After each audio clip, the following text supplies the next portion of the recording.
Tout le monde veut vivre longtemps, mais personne ne veut vieillir. Alors moi, j'ai voulu créer ce podcast qui s'appelle Long Live. Je suis Lucille Woodward.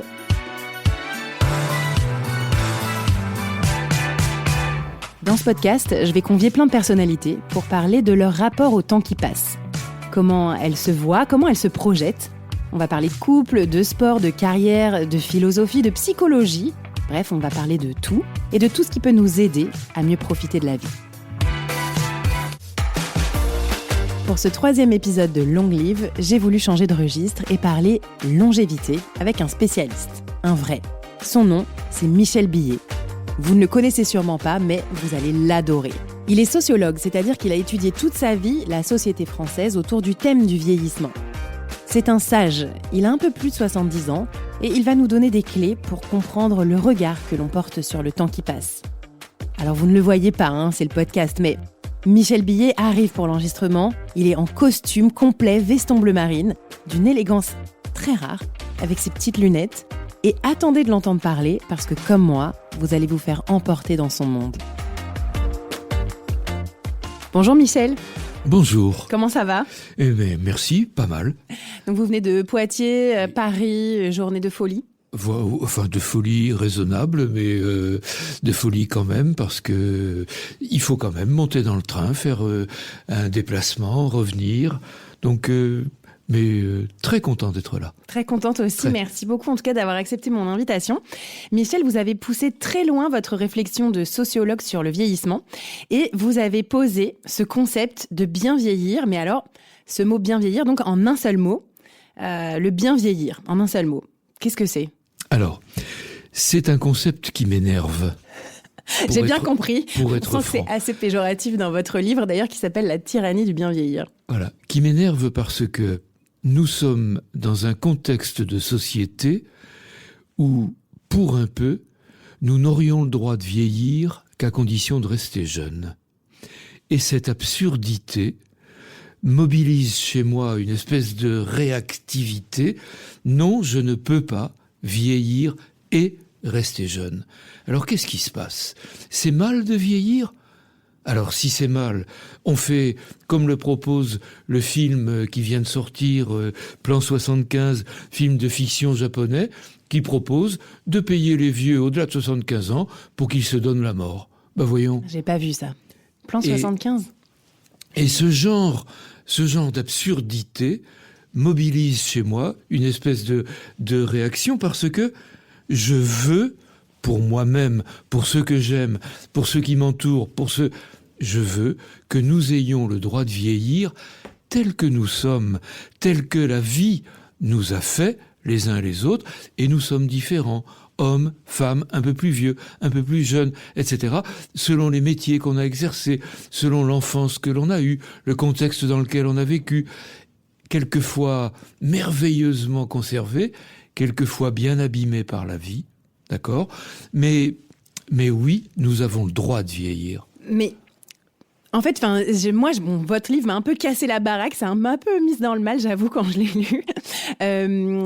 En tout cas, au début.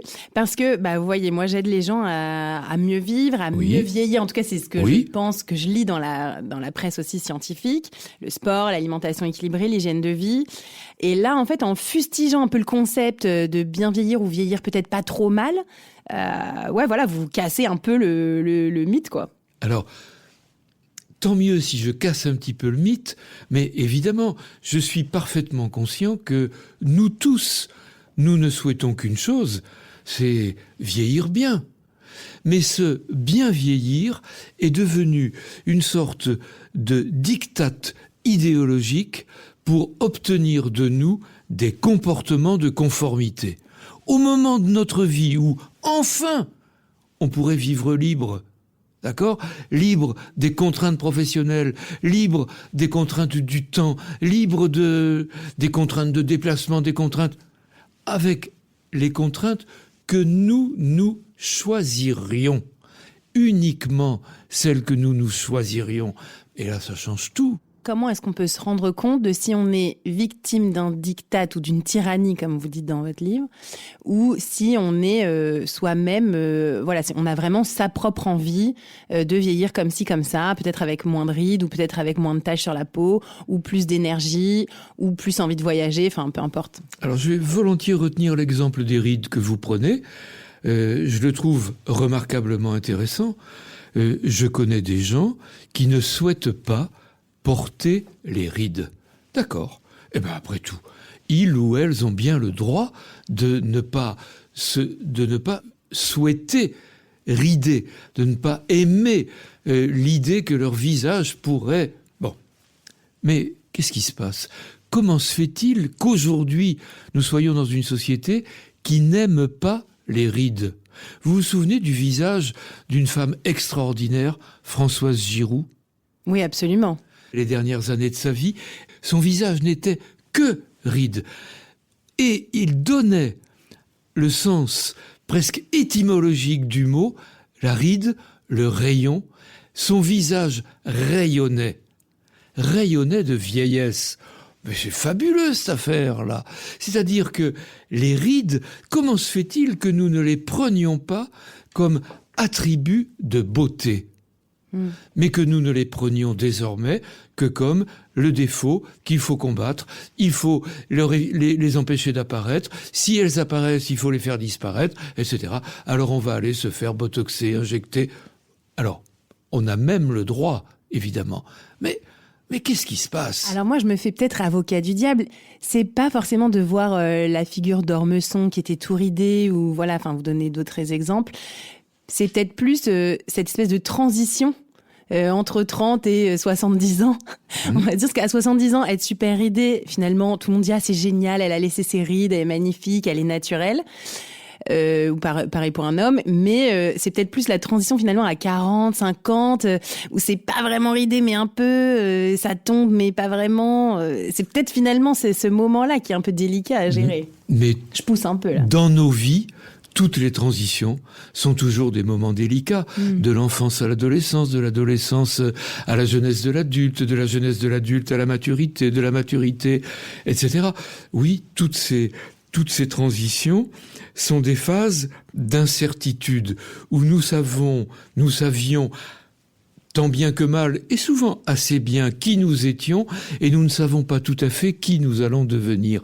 Cette incertitude, elle peut être inquiétante, et alors, l'aventure est inquiétante, bien sûr, et cette aventure qui se cache au coin de la ride, comme l'écrit Daniel Rapoport, cette aventure-là, après tout, elle mérite d'être vécue, et plus je la redoute, plus je me l'interdis.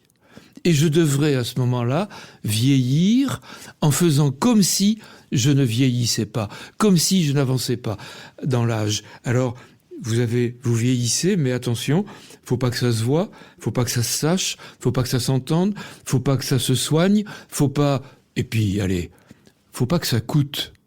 D'accord ?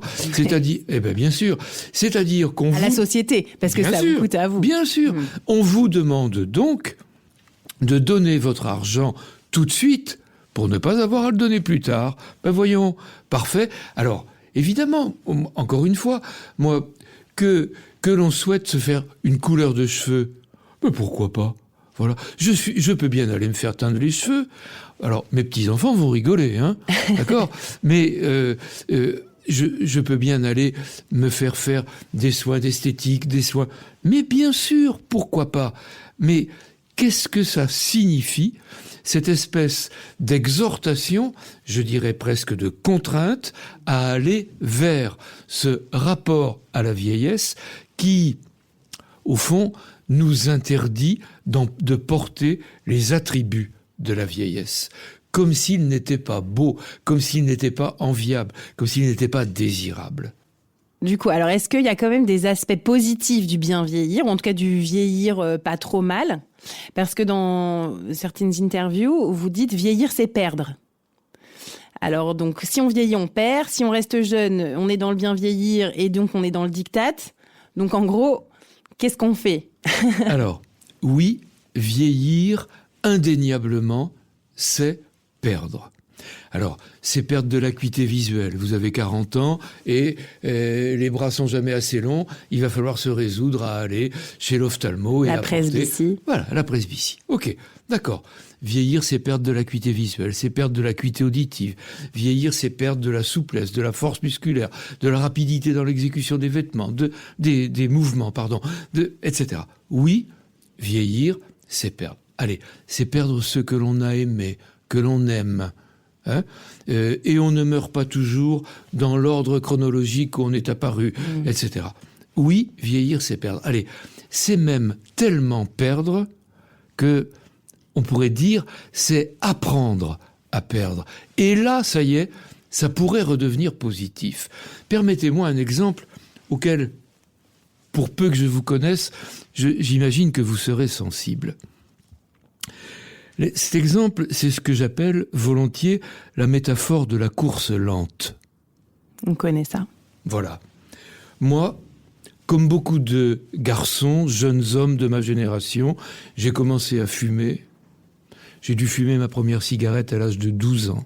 Vous vous rendez compte ? Quelle honte ! Alors, la première, c'est la seconde, la troisième, la cinquième, la 20e, la 100e, et ça y est. Évidemment, j'ai commencé à fumer. Et puis, vous faites le service militaire à l'époque, et les cigarettes, pour être sûr que vous n'en manquiez pas, on vous les donnait, etc. Et j'ai fumé.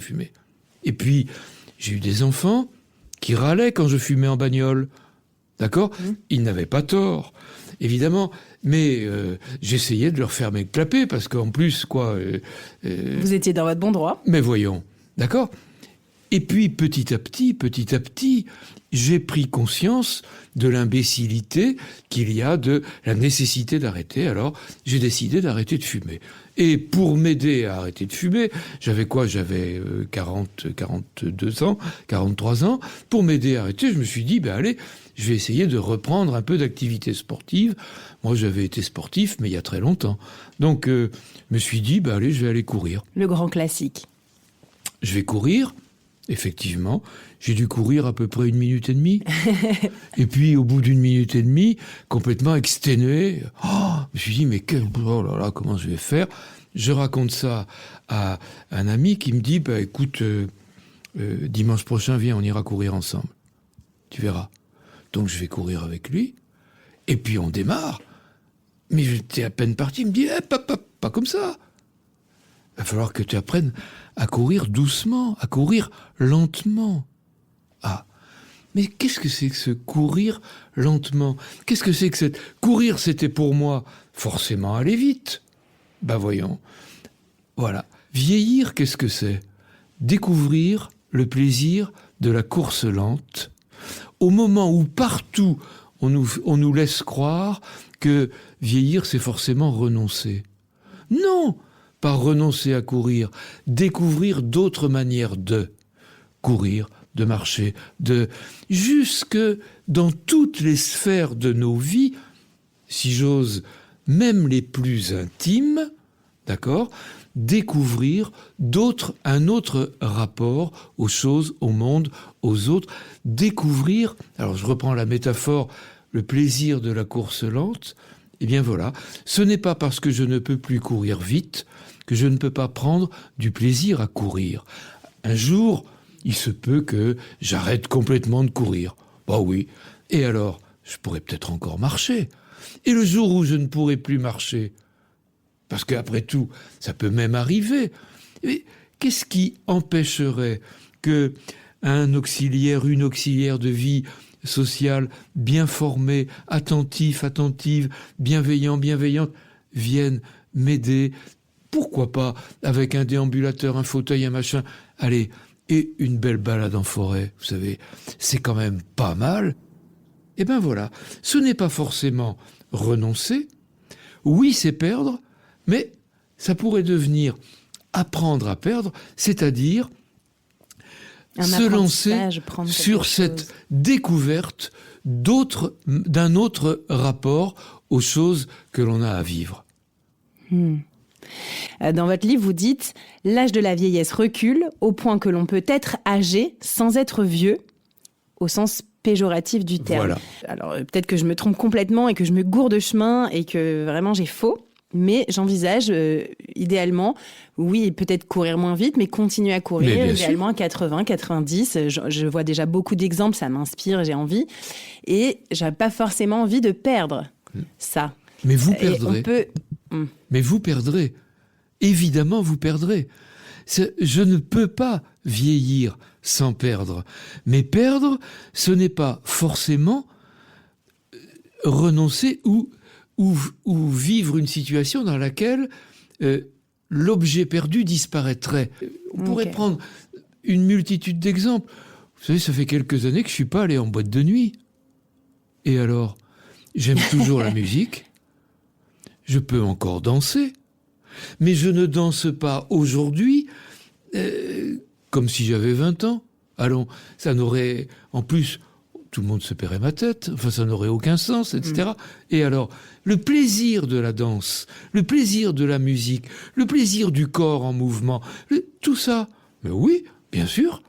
Alors, est-ce que, je ne sais pas si c'est votre métier de sociologue ou est-ce que c'est vous qui avez fait le travail sur vous, mais comment est-ce que justement vous arrivez à ne plus avoir cette frustration ? Moi, j'ai beaucoup d'exemples autour de moi qui sont frustrés justement de courir moins vite. Mon père, par exemple, qui s'est remis à la course à pied, qui se trouve tellement lent parce qu'il a un problème cardiaque. Donc voilà, j'ai plein d'exemples comme ça. Est-ce que c'est votre métier de réflexion comme ça, de se poser sur le sens de la vie de la société, ou est-ce que c'est vous qui avez fait ce travail, et si oui, dans ce cas-là, comment ? Alors, c'est certainement une conjugaison des deux, hein, parce que comme sociologue, j'ai la chance d'observer et de pouvoir essayer de comprendre ce qui se passe autour de moi.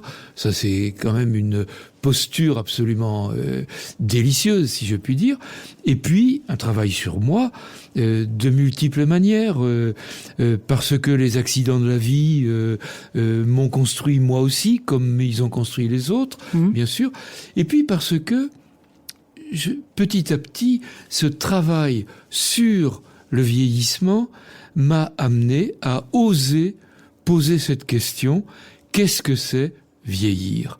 Et partout, on vous répond: vous savez, c'est pas une question d'âge. Allons, c'est pas une question d'âge ? Ben, bien sûr que si. Que ce ne soit pas que une question d'âge. D'accord. Mais bien sûr qu'à 75 ans, je suis plus vieux qu'à 70, qu'à 70, je suis plus vieux qu'à 60, à 60, plus vieux qu'à 50. Bien sûr. Voilà. D'accord. Et les enfants ne s'y trompent pas. Eux, ils disent pas vieux, ils disent grand. Qui c'est le plus grand ? D'accord ? Eh bien, celui qui a 8 ans, il est déjà beaucoup plus grand que celui qui en a 5, etc. Donc, voilà. Alors, qu'est-ce que c'est vieillir ? Eh bien, vieillir, c'est tout ce processus très complexe au sein duquel je perds, je transforme mon rapport au monde, mais je transforme à travers cela mon rapport au temps, mon rapport aux autres et mon rapport à moi-même. Voilà. Et je ne peux pas vivre sans cette transformation continue du rapport au temps, au monde, aux autres et à moi-même. Et de ce fait, vivre, c'est vieillir, vieillir, c'est vivre. Et je vous fais une confidence, je dois à un de mes petits-enfants, même à 2 de mes petits-enfants, je leur dois 2 questions, 2 réflexions qui m'ont beaucoup fait avancer. La première, un matin, au moment de prendre le petit déjeuner, me dit: tu sais, grand-père, il y a une question que je voulais te poser depuis longtemps. Avant, quand t'étais pas né, est-ce que t'étais mort ? Voilà. La question que les enfants posent souvent. Extraordinaire comme question. Autrement dit, d'où vient l'homme ? Où va l'homme ? Quand t'étais pas né, d'où viens-tu ? Est-ce que t'étais mort ? Où vas-tu ? Et voilà que mon rapport au temps, il est exactement interrogé par cette question-là. Est-ce qu'il a le droit de parler de ma mort ? Est-ce qu'il a le droit de parler de mon âge ? Est-ce qu'il a le droit d'ouvrir cette question du rapport au temps ? Et puis, son petit frère, un jour, au cours d'un repas, m'interpelle en me disant tu te rends pas compte, grand-père, mais ça se voit que t'es vieux. Ah, alors là, on peut réagir en disant viens ici que je t'en colle une, on parle pas comme ça à son grand-père. Bah voyons, d'accord ? Qu'est-ce que tu veux dire, mon petit lapin ? Qu'est-ce que tu veux me dire ? D'accord ? Eh bien d'abord, t'as plein de plis sur la figure, puis il fait ce geste sur le front, comme ça, et puis t'as que des habits de vieux. C'est quoi des habits de vieux ? Ben tu vois rien, t'as que des habits bleus. Bon, il m'invite à ce moment-là à ouvrir une question à laquelle Pierre Sansot, qui est un sociologue trop tôt disparu, je trouve, avec qui j'ai eu la chance de travailler un peu, Pierre Sansot nous ouvrait la réflexion sur cette question-là avec une extraordinaire définition de l'identité. Il nous disait, Pierre Sansot, je cite, « Mon identité, c'est l'image que j'ai de moi, forgée dans le rapport aux autres, parce que j'ai par la suite à répondre à leurs attentes. » Alors, le petit bonhomme, là, ça se voit que t'es vieux, autrement dit, il me tend un miroir. Prévert, c'est dans le miroir des autres que parfois on se reconnaît. D'accord, voilà, il me tend un miroir. Dans ce miroir, il y a une image de moi. Je peux casser le miroir. Je lui colle une baigne parce que non, quand même. On dit pas ça. D'accord ? Et puis, je peux prendre au contraire sa proposition comme une invitation à me concilier avec l'image qu'il me renvoie de moi-même. L'image que j'ai de moi, Pierre Sansot, forgée dans le rapport aux autres, répondre à leur attente. Toi qui me regardes vieillir, qu'attends-tu de moi ? Et moi qui te regarde grandir, qu'est-ce que j'attends de toi ? Voilà. Et là, ça y est, mon rapport à mon âge se trouve interrogé. Toi qui me regardes vieillir, qu'attends-tu de moi ? Le pire serait que demain nous soyons dans une société où les jeunes n'attendent plus rien des vieux, trop vieux, disqualifiés, et où les vieux n'attendraient rien des jeunes, trop jeunes, donc forcément incapables. La jeunesse d'aujourd'hui ne vaut pas celle d'autrefois. Est-ce que c'est pas déjà un peu ce qui est en train de se passer ? D'ailleurs, dans une des interviews que j'ai lues sur vous un peu avant, vous dites, encore une fois, des grandes citations, il faut grand ouvrir ses oreilles, « Le privilège de l'âge, c'est de pouvoir prendre les risques que nos petits-enfants ne peuvent pas prendre. C'est le temps de la mobilisation pour autrui, afin de faire advenir une société meilleure et de résister au changement lorsqu'il n'a pas de sens. » Donc, j'adore le concept. La vieillesse, un temps de lutte pour les autres, pour faire avancer ou ne pas avancer les choses. Mais en fait, est-ce que vraiment ça se passe, à part Pierre Rabhi ou l'abbé Pierre ? Moi, j'ai pas beaucoup d'autres exemples. Alors peut-être que je me trompe, mais peut-être que c'est aussi un défaut de communication, mal communiqué, trop réac. Je pense à une association comme l'association Hold Up. On enlève le H et on a donc debout les vieux. Voilà, Hold Up. Debout les vieux. Voilà, debout les vieux. Nous pensons des choses, allez, on va les dire. D'accord ? Et alors, quel que soit le domaine dans lequel on est, ça peut être un quotidien terrible. Permettez-moi une anecdote. Il y a quelque temps, je me trouve gare Montparnasse et il y a à côté de moi 2 jeunes hommes, 20 ans, 22 ans. L'un porte une kippa et pas l'autre. Je n'entends pas ce qu'ils disent, mais je les vois. Ils sont sympas, ils parlent tous les deux, ils discutent. Voilà. Et un agent de la sécurité SNCF passe à côté, et à ce moment-là, celui qui porte la kippa s'adresse à l'agent en lui disant « Monsieur, est-ce que vous pourriez nous indiquer… » Voilà. Et l'agent de la SNCF se retourne et lui dit « T'enlèves ton chapeau quand tu me parles !» Comme ça. Bravo. Voilà. Le pauvre gars, il se retrouve sidéré. Et moi, je suis témoin de tout ça. Et je vais me taire. Alors je m'approche, j'interpelle l'agent de la SNCF et je lui dis « Et vous, vous avez enlevé votre chapeau pour lui parler ?» Parce qu'il avait une casquette, d'accord ? Vous avez l'agent de la SNCF, demi-tour, il s'en va. D'accord ? Ça, c'est rien. C'est 3 fois rien. Je suis pas Pierre Rabhi, je suis pas l'abbé Pierre, je suis pas… Ouais, mais, des situations comme celle-là, nous, les vieux, nous en vivons je dirais pas quotidiennement, mais souvent. Et nous pourrions les transformer, poser sur ces situations une marque qui deviendrait positive dans des rapports transgénérationnels. Et alors là, mais tous, on y gagne. Tous. Ouais, mais est-ce que ça se passe ça vraiment ? Enfin, c'est un peu les paroles, la sage prière, on a envie que ça se passe, mais est-ce que ça se passe vraiment ? Même par exemple sur là, il y a eu le Covid récemment, clairement, ça s'est pas vraiment passé. Enfin, ça a plutôt engendré un conflit générationnel. Là, le débat sur l'euthanasie, pareil, finalement, il n'y a pas vraiment de prise de parole des concernés. Mais oui. Donc, on n'a pas vraiment l'impression que la vieillesse, ce soit un moment pour prendre parti pour autrui. Et c'est bien pour ça que j'essaie de dénoncer, mais Didier Marx, mon collègue philosophe, est complètement sur la même longueur d'onde, que nous essayons de dénoncer cette tyrannie du bien vieillir, parce que pour que la vieillesse ne se sache pas, ne se voit pas, évidemment, il vaut mieux que les vieux se taisent. Et donc, moins ils prennent la parole, moins ils existent, moins on les voit, moins, etc., etc. Vous voyez ? Et donc, on risque pas de la leur donner. C'est une conséquence finalement de cette espèce d'idée d'effacement de la vieillesse. Oui, de refus de la vieillesse. Oui. La vieillesse, elle est cette période de ma vie dont je peux penser qu'elle me rapproche de ma mort. Mais qui est longue en plus. Et qui éventuellement peut être très longue. La plupart des femmes aujourd'hui vont être centenaires, enfin celles qui naissent aujourd'hui. Oui, donc de 70 ans à 100 ans, c'est long. Oui, 30 bien ans sûr. de vie. Bien sûr, oui. Faut meubler. Moi, j'en veux bien un peu. Mais oui, bien sûr. Et alors, Michel, vous qui êtes spécialiste dans le domaine, est-ce que vous conseillez des politiques au sujet du vieillissement, peut-être sur la maladie d'Alzheimer ? À votre avis, quelles sont leurs réactions ? Est-ce qu'ils sont concernés ? Est-ce qu'ils écoutent ?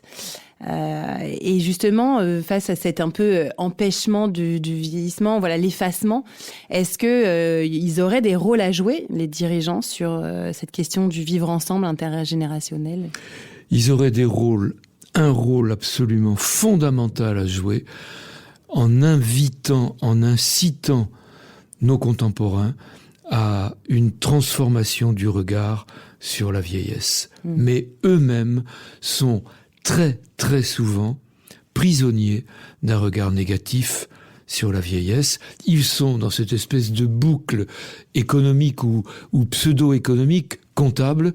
Attention, les vieux, ça va coûter cher. Parce qu'on a Joe Biden quand même qui nous fait un bon revival des personnes âgées qui finalement c'est terrible, sage et méritant. Moi, le discours que j'entends le plus souvent de la part des politiques, il faut pas que je devienne trop caricatural, mais le discours que j'entends le plus souvent, c'est comment faire baisser les dépenses. Parce que l'argent consacré aux soins, à l'accompagnement des personnes les plus âgées, des plus âgés de nos contemporains, que ce soit en établissement ou à domicile, l'argent consacré par la collectivité est considéré comme une charge. Et par définition, les charges, il faut les faire baisser. Alors que nous pourrions regarder cet argent comme un nécessaire investissement porteur d'emplois directs, d'emplois indirects. Je peux prendre un exemple. Imaginez en zone rurale, mais ça peut être au 15e étage d'une tour HLM en banlieue, ça me fait rien, hein, mais vous imaginez une femme seule, elle a 85 ans. Elle a été opérée de la cataracte, elle ne conduit plus. Bon, d'accord, donc elle n'a pas de voiture. En plus, c'était une femme dans cette génération, c'était quand même plutôt son mari qui conduisait, hein. Bon, bref, donc elle conduit pas. Alors, elle vit seule chez elle. Elle va plutôt bien, mais elle est seule. Ses enfants, ils ont plus de 60 ans. Ils vivent à l'autre bout de la France parce que les distances géographiques se sont extraordinairement accrues au cours des 30-40 dernières années. Ils vivent à l'autre bout de la France. Ça ne veut pas, ils peuvent pas venir. Ça ne veut pas dire qu'ils ne l'aiment pas, mais ils peuvent pas être là tous les 2 jours. Enfin, c'est pas possible. Donc, elle vit seule. Pour vivre à domicile de manière sereine. Une auxiliaire de vie sociale vient régulièrement la voir. Très bien. Et il se peut que cette dame ait même les moyens financiers de régler la facture. Oui, c'est pas sûr, alors sa caisse de retraite, sa mutuelle, etc. L'ensemble de tous les organismes qui peuvent contribuer vont contribuer, le département, le conseil départemental, et très bien. Donc la collectivité va mettre de l'argent. Il faut faire baisser cette dépense ? Mais quelle bêtise ! Parce que l'auxiliaire de vie sociale, alors d'abord, elle a un salaire, malheureusement pas terrible, hein. Mais pour venir au domicile de cette dame, elle a une voiture. Tiens, il y a un garagiste qui vend la voiture, qui l'entretient. Autrement dit, il y a un garagiste qui gagne sa vie parce qu'il y a une auxiliaire de vie sociale, pas qu'elle, hein. Oui, bien sûr. Parce qu'il y a une auxiliaire de vie sociale, voilà. Le garagiste, il est marié, il a des enfants. Elle, l'auxiliaire de vie sociale, elle est mariée, elle a des enfants, ou elle n'est pas mariée, mais elle a des gamins, ils vont à l'école. Et ben voilà, il y a des enfants à l'école, il y a un instit, parce qu'il y a des enfants, parce qu'il y a un garagiste, parce qu'il y a une voiture, parce qu'il y a une auxiliaire de vie, etc. Emploi direct, emploi indirect. Vous voyez ? Le ruissellement. Vraiment, une organisation systémique. Si on pense les choses dans ces termes-là, alors la charge devient un investissement. Il y a toujours une dépense, mais peut-être qu'elle n'est pas assez importante et qu'on devrait investir davantage pour que le tissu économique et social, culturel, continue à se développer. Et alors la politique, ça répond à quoi ? Pas trop bien, hein, sur ce genre d'idées. Actuellement, pas du tout. Ou très peu. Très peu. Et par exemple... Et pourtant, c'est ce qui nous attend, puisqu'il y aura beaucoup plus de personnes âgées que de jeunes dans les 20-30 prochaines années. D'où l'importance de faire évoluer ce discours politique, ce discours des politiques. Non, ce n'est pas une charge, c'est un investissement. Si c'est un investissement, il faut le privilégier. Et est-ce qu'on peut aussi parler de vieillir et continuer un peu à travailler ? On a tous un peu des exemples de personnes plus âgées qui avaient envie de continuer à travailler. Alors c'est rare, mais quand même, je trouve que ça l'est de moins en moins. Moi, j'avais été assez choquée à l'époque. C'était l'histoire du professeur Beaulieu. Donc c'était un chercheur très connu sur le sida, qui ensuite bossait d'ailleurs pour la DHEA. Il avait dû immigrer aux États-Unis pour continuer à travailler parce qu'il avait plus de 70 ans. Et c'était plus ou moins impossible pour lui, en fait, de continuer à travailler à son âge en France. Et c'était vraiment, ça avait été perçu comme un grand gâchis, mais finalement, la vieillesse en France, non, pas travailler. C'est compliqué aussi, ce sujet. Alors, bien sûr, et c'est particulièrement compliqué aujourd'hui où on est en pleine attente des orientations sur la réforme des retraites, etc. Parce qu'en fait, il faudrait aussi apporter un peu de nuance, parce qu'il y en a, bien sûr, qui peuvent plus travailler, il y en a qui ont envie de continuer. Mais bien sûr, il y a vraiment travail et travail. De quel travail parle-t-on ? Pour quel travailleur ? Pour quelle travailleuse, hein ? Et ce n'est pas du tout la même chose d'être sociologue et d'aller faire une conférence, d'accord ? Et d'être... garagiste et de devoir porter des moteurs super lourds. Ou d'être maçon sur un chantier. On est d'accord. Ce sont des réalités tellement diverses que un âge pour le départ à la retraite, allons. Vous voyez, mais il y a parfois une discrimination par l'âge qui est absolument incroyable. J'en fais les frais perso. Oui. Je veux dire, il arrive que des universités, aujourd'hui encore, me demandent de venir faire une intervention, un cours, dans une maîtrise, d'accord. Mais on me dit, attention, on pourra pas vous rémunérer. Ah bon, pourquoi ? Ah ben vous êtes trop âgé. Ah bon ? Ah ben oui.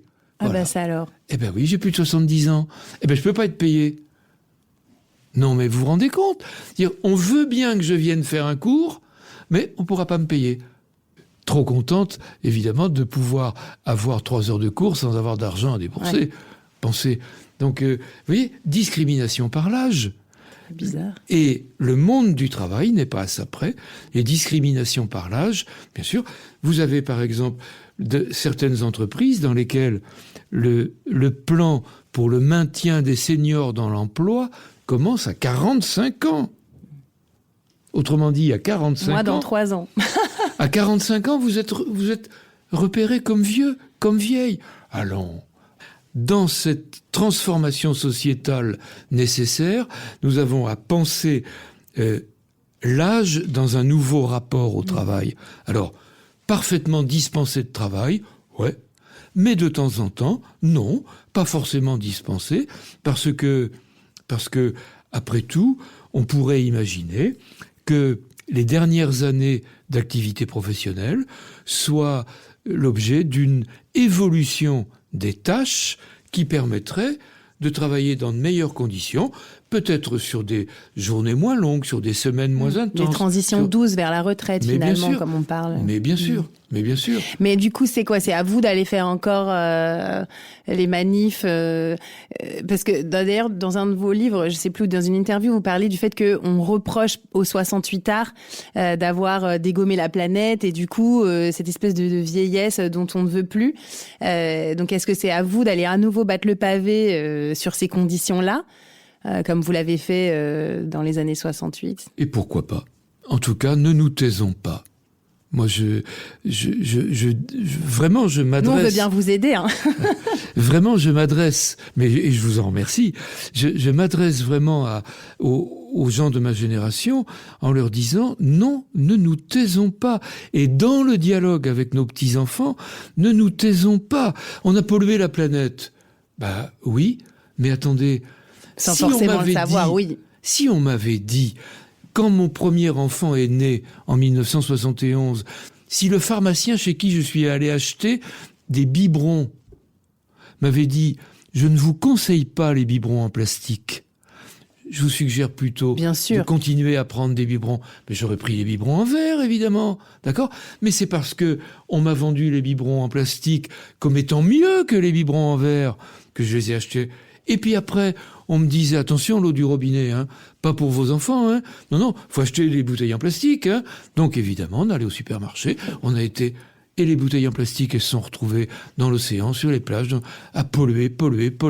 D'accord. Oui, on ne peut pas accuser en sachant maintenant ce qu'on ne savait pas il y a 40 ans, 50 ans. Voilà, c'est tout. Alors, que nous n'ayons pas été assez critiques, pas assez critiques au sens politique du terme, oui. Mais enfin, on a fait ce qu'on a pu aussi, avec ce qu'on avait. Et dans ma génération, il y en a quand même un paquet qui n'avait pas grand-chose. Hein ? Donc, oui. Alors vous, Michel, qui donc connaissez bien la problématique du vieillissement, est-ce que vous y pensez chaque jour ?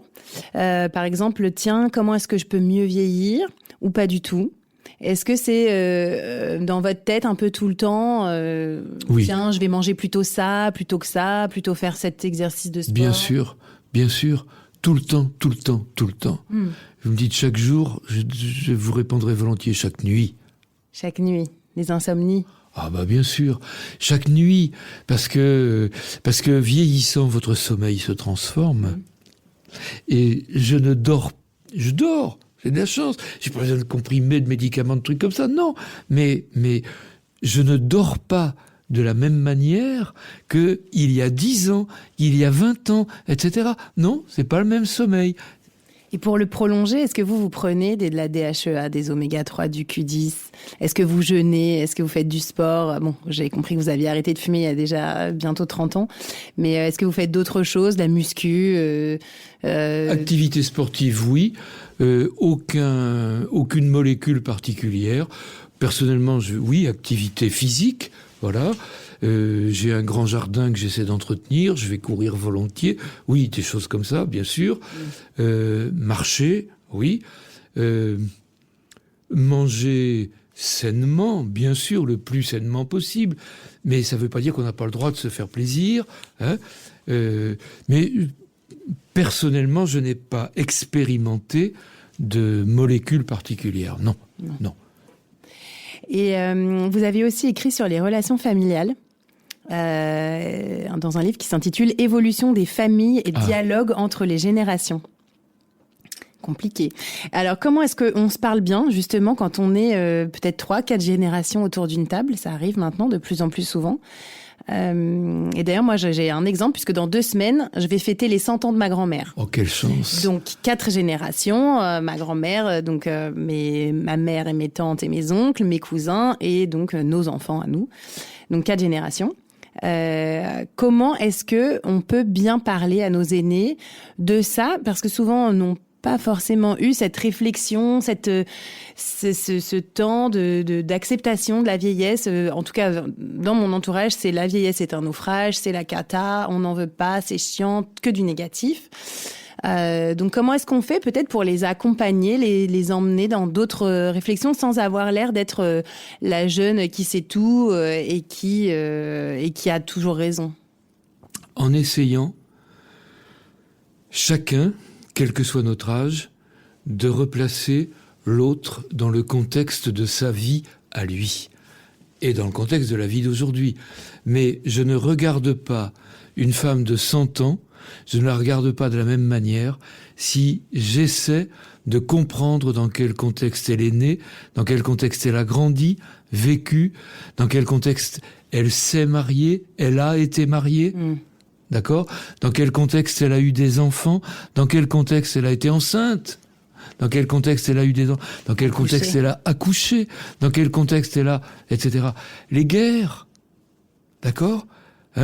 Voilà, tout ça. Je ne regarde pas l'autre et ce qu'il peut me dire de la même manière si je regarde le contexte. Et, de ce fait, si je retiens cette idée de contexte, beaucoup des jugements que je serais tenté de porter vont tomber d'eux-mêmes. Voilà. Il me semble que ça, c'est très important.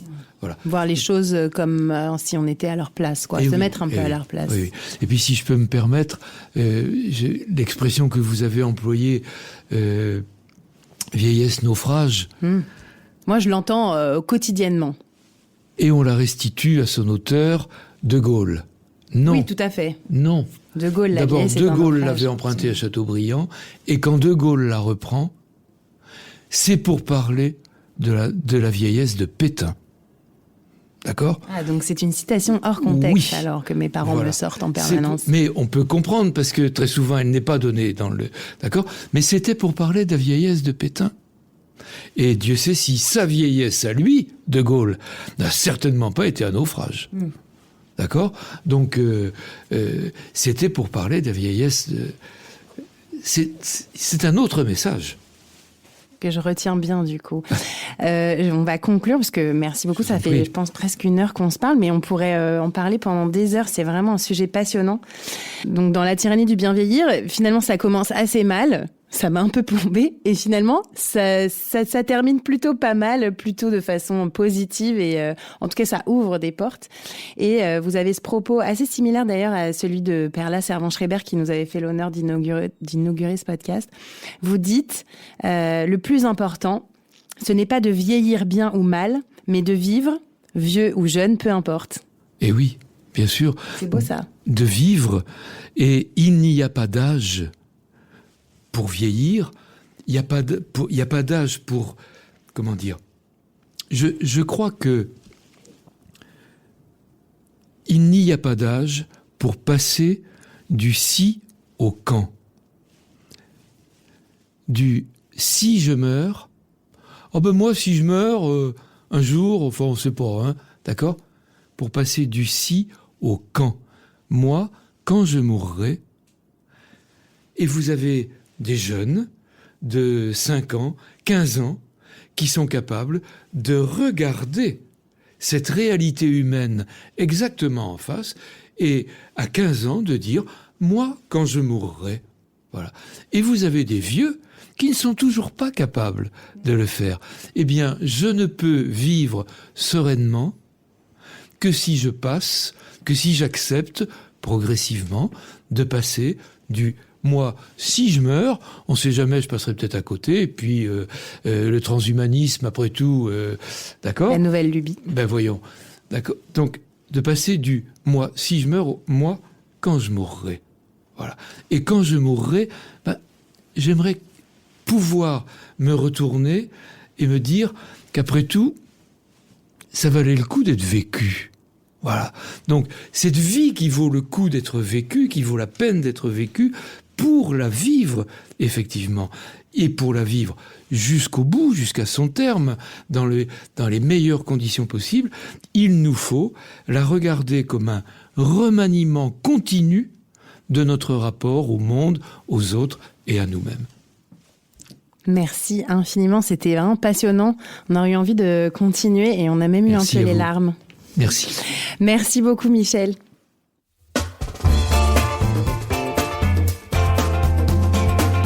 C'était vraiment une chance de pouvoir écouter la parole de Michel Billet qui mélange le savoir et l'expérience. Je trouve que c'est tellement inspirant d'entendre des personnes de plus de 70 ans parler comme ça de la vieillesse. Alors merci encore à lui, merci infiniment Michel, c'était vraiment un coup de cœur et merci à vous de nous écouter. À très vite sur Long Live.